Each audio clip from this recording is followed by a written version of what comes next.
Welcome to Dev information. இன்றைக்கி நம்ம என்ன இன்ஃபர்மேஷன் பார்க்க போகிறோம்னா, ஆதார் கார்டில் டாக்குமெண்ட் அப்டேட் பண்ணுறதுக்கான டைம் எக்ஸ்டெண்ட் பண்ணியிருக்காங்க. அது எப்படி பண்ணலான்னு பார்ப்போம். ஃபஸ்ட்டு உங்களுடைய ஆதார் வெப்சைட் ஓப்பன் பண்ணிக்கோங்க. அதோட லிங்க் நான் டிஸ்கிரிப்ஷனில் தரேன். அதை கிளிக் பண்ணிங்கன்னா அதில் மை ஆதாரில் டாக்குமெண்ட் அப்டேட் அப்படின்னு ஒரு ஆப்ஷன் இருக்கும். அதை கிளிக் பண்ணிக்கோங்க. கிளிக் பண்ணிவிட்டு உங்களுடைய ஆதார் நம்பர், உங்களுடைய கேப்சா கொடுத்தீங்கன்னா உங்களுக்கு லாகின் வித் ஓடிபின்னு இருக்கும். அதில் ஓடிபி வரும். அதை கொடுத்து லாகின் கொடுத்துக்கோங்க. லாகின் கொடுத்தோன்னா இந்த மாதிரி ஒரு இது ஓப்பன் ஆகும். இதில் ஃபஸ்ட்டு பாக்ஸில் டாக்குமெண்ட் அப்டேட் அப்படின்னு சொல்லிட்டு இருக்கும்.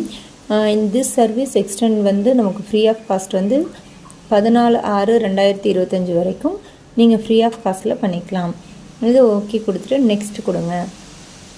நெக்ஸ்ட் கொடுத்ததும் ஓப்பன் ஆகும். இதுக்கும் ஓகே கொடுத்து நெக்ஸ்ட் கொடுங்க. நெக்ஸ்ட்டு உங்களுடைய டீட்டெயில்ஸ் ஷோ ஆகும்.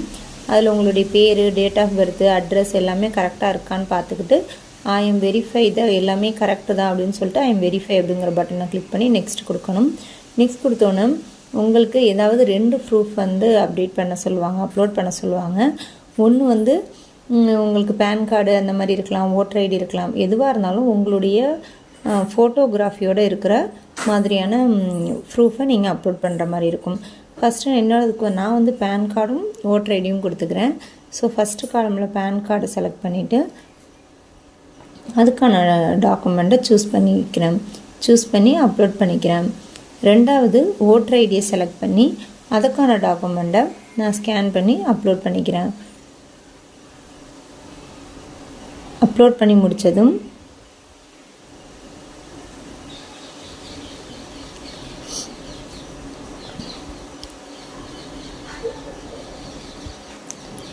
அப்லோட் பண்ணி முடித்ததும் ஐ ஹியர் பை மை கண்டஸ்ட்னு கீழே ஒரு கிளிக் பாக்ஸ் இருக்கும். அதை கிளிக் பண்ணிங்கன்னா நெக்ஸ்ட் அப்படிங்கிற ஒரு ஆப்ஷன் இருக்கும். அதுக்கப்புறம் ஒரு பாப்அப் ஷோ ஆகும். அதில் ஓகே கொடுத்துக்கோங்க. கொடுத்துட்டு அதிலே வரும் இது ஃப்ரீ ஆஃப் காஸ்ட்டுன்னு. இது முடிஞ்சதுக்கப்புறம் இந்த இடம் நமக்கு பேமெண்ட் பேஜாக மாறிடும். இது வரைக்கும் இது பேமெண்ட் பேஜ் வராது. டைரெக்டாக டவுன்லோடு அக்னாலஜ்மெண்ட் டவுன்லோட் ஆகிடும். கொடுத்தீங்க அப்படின்னா இந்த மாதிரி ஒரு அக்னாலஜ்மெண்ட் டவுன்லோட் ஆகும். இதை நீங்கள் ப்ரிண்ட் அவுட் எடுத்து வச்சுக்கலாம். இந்த இல்லை எஸ்ஆர்என் நம்பரை நோட் பண்ணி வச்சுக்கலாம். ஃப்யூச்சரில் உங்களுக்கு இது அப்டேட் ஆகிட்டா என்ன அப்படிங்கிறத நீங்களே இந்த எஸ்ஆர்என் நம்பர் வச்சு செக் பண்ணிக்கலாம். அவ்வளோதான் friends. This video sponsored by Moto mobile app. Thank you friends.